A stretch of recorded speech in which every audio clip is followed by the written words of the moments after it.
El olor a humo llegó antes que las llamas. La pequeña comunidad de Sherry en Suiza apenas despertaba cuando el fuego comenzó a consumir un chalet aislado la noche del 4 de octubre de 1994. Desde lejos parecía un incendio más. No había gritos, no había ventanas rotas, nadie corría pidiendo ayuda. Solo un silencio imposible. Cuando los bomberos lograron entrar, esperaban encontrar víctimas atrapadas por el humo. Lo que encontraron fue mucho más inquietante. Decenas de cuerpos yacían acomodados con un orden casi ceremonial. Muchos vestían túnicas idénticas.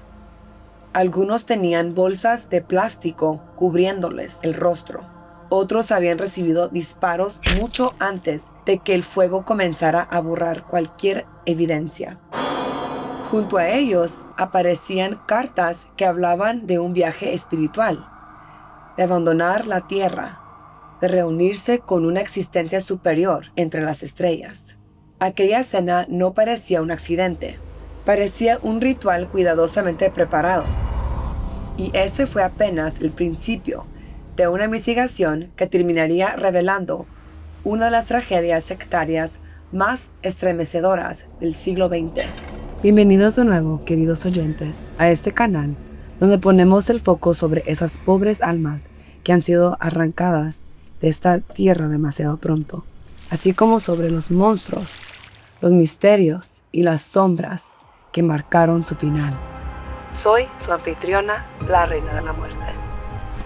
Mucho antes de que el humo cubriera aquellas montañas, quienes ingresaron al orden del templo solar no buscaban morir, buscaban respuestas. Había médicos, empresarios, maestros, enfermeras, ingenieros y familias completas. Personas respetadas por sus comunidades. Gente con carreras, proyectos y una vida aparentemente estable. Amigos y familiares los describían como personas generosas, inteligentes y profundamente interesadas en la espiritualidad. Jamás imaginaron que ese mismo deseo de encontrar un propósito terminaría siendo utilizado en su contra. La organización nació en 1984 bajo el liderazgo de Joseph Dimambro y Luc Joret. Joret era un médico belga con una enorme facilidad para hablar en público. Sus conferencias mezclaban preocupaciones sobre el futuro de la humanidad, el deterioro del planeta y la búsqueda de un despertar espiritual. Dimambro prefería mantenerse lejos del escenario. Aseguraba poseer conocimientos secretos heredados de antiguas órdenes esotéricas y afirmaba mantener contacto con entidades superiores que guiaban el destino de sus seguidores. Durante años, muchos creyeron presenciar auténticos milagros. Más tarde, se descubriría que varios de aquellos fenómenos habían sido cuidadosamente preparados mediante efectos de iluminación, mecanismos ocultos y colaboraciones que ayudaban a mantener la ilusión. Pero para entonces, la fe ya era mucho más fuerte que cualquier prueba. Los miembros comenzaron a entregar grandes cantidades de dinero. Se alejaron lentamente de familiares y amigos. Las preguntas dejaron de existir. En su lugar apareció una obediencia absoluta. Dentro de la orden, les repetían una idea una y otra vez. Ellos no eran personas comunes. Habían sido elegidos para sobrevivir a un cambio que transformaría el destino de la humanidad. Quienes permanecían fuera del grupo simplemente eran incapaces de comprender la verdad. Con el paso de los años comenzaron a aparecer las primeras grietas. Algunos miembros querían abandonar la organización. Otros empezaron a cuestionar las profecías que nunca llegaban a cumplirse. Las finanzas del grupo atravesaban problemas y Joseph Dimambro veía cómo su autoridad empezaba a desmoronarse. En lugar de admitir el fracaso, la dirigencia encontró una salida mucho más peligrosa. La muerte dejó de presentarse como un final. Ahora era un tránsito.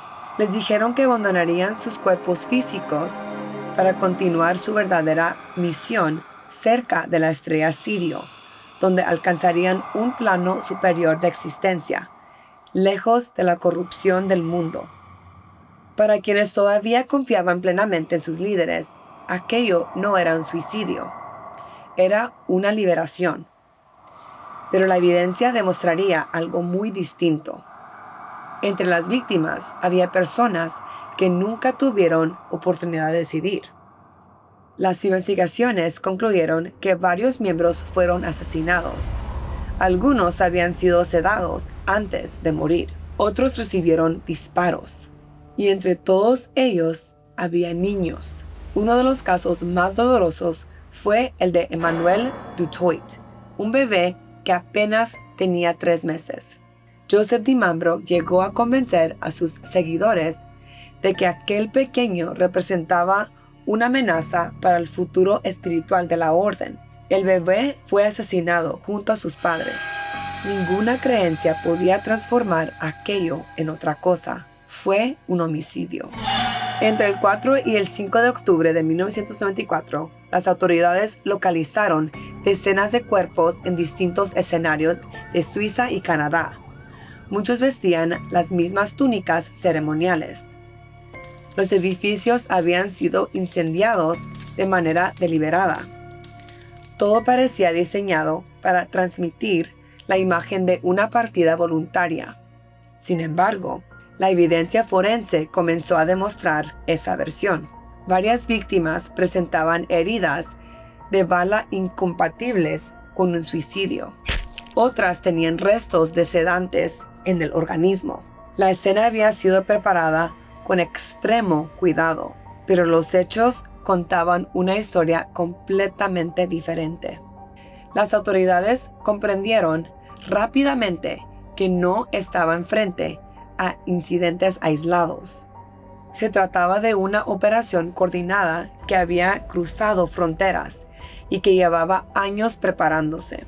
Mientras tanto, las familias intentaban comprender cómo personas que habían conocido durante toda una vida terminaron desapareciendo bajo el control de una organización que prometía salvación y terminó arrebatándoles todo. Muchos jamás encontraron una respuesta definitiva. Hasta hoy siguen preguntándose cuánto de aquella decisión fue realmente libre y cuánto había sido reemplazado por años de manipulación psicológica, miedo y dependencia emocional. Cuando el mundo todavía intentaba entender lo ocurrido, la tragedia volvió a repetirse. En diciembre de 1995, otras 16 personas murieron en el macizo de Vercors en Francia. Nuevamente aparecieron incendios. Nuevamente surgieron indicios de que no todas las víctimas habían participado por voluntad propia. Y en marzo de 1997, 5 miembros más fueron encontrados sin vida en Saint-Casimir, Quebec. Ni siquiera después del escándalo internacional, la pesadilla había terminado. La investigación permitió reconstruir años de engaños. An RCMP spokesman confirmed today that there is an ongoing investigation into money laundering by the Solar Temple cult. 53 cult members died in Quebec and Switzerland last week. Some may have committed suicide, but police think many were murdered. Radio-Canada has reported the cult was a front used to cover up money laundering and arms smuggling. Empresas pantalla, movimientos financieros ocultos, documentación falsificada, identidades cuidadosamente protegidas. Cada nuevo hallazgo demostraba que la organización había preparado su desenlace durante mucho tiempo. Para entonces, tanto Joseph DiMambro como Luc Joret ya estaban entre los fallecidos. Ninguno enfrentaría un juicio. Ninguno respondería ante las familias. La única justicia posible consistió en reconstruir la verdad y comprender cómo una organización espiritual terminó convirtiéndose en una maquinaria de manipulación y muerte. Los especialistas que estudiaron el caso Identificaron patrones que siguen apareciendo en grupos destructivos alrededor del mundo: el aislamiento, la obediencia absoluta, el control económico, la dependencia emocional, y la figura de un líder cuya palabra nunca podía ponerse en duda. Ninguno de esos pasos parecía alarmante por sí solo, pero juntos fueron borrando poco a poco la capacidad de cuestionar. Hoy, la Orden del Templo Solar sigue siendo recordada como una de las tragedias sectarias más devastadoras de la historia moderna, no por antiguas profecías, no por supuestos poderes sobrenaturales, sino porque demostró hasta dónde puede llegar la manipulación cuando logra convertir la fe en una herramienta de control. Con frecuencia, la historia resume todo en un número: 74 víctimas. Pero los números nunca cuentan quiénes eran. No hablan de los padres que soñaban con ver crecer a sus hijos, de las parejas que imaginaban envejecer juntas, de los amigos que dejaron una silla vacía para siempre. Detrás de cada cifra había una vida, y detrás de cada vida quedó una familia intentando comprender cómo el deseo de encontrar esperanza terminó consumido por las mismas llamas que buscaban borrar la verdad. Porque las tragedias como esta casi nunca comienzan con violencia. Comienzan con promesas, con respuestas sencillas para preguntas difíciles, con alguien que asegura conocer el único camino. Y cuando esas promesas finalmente muestran su verdadero rostro, muchas veces ya es demasiado tarde.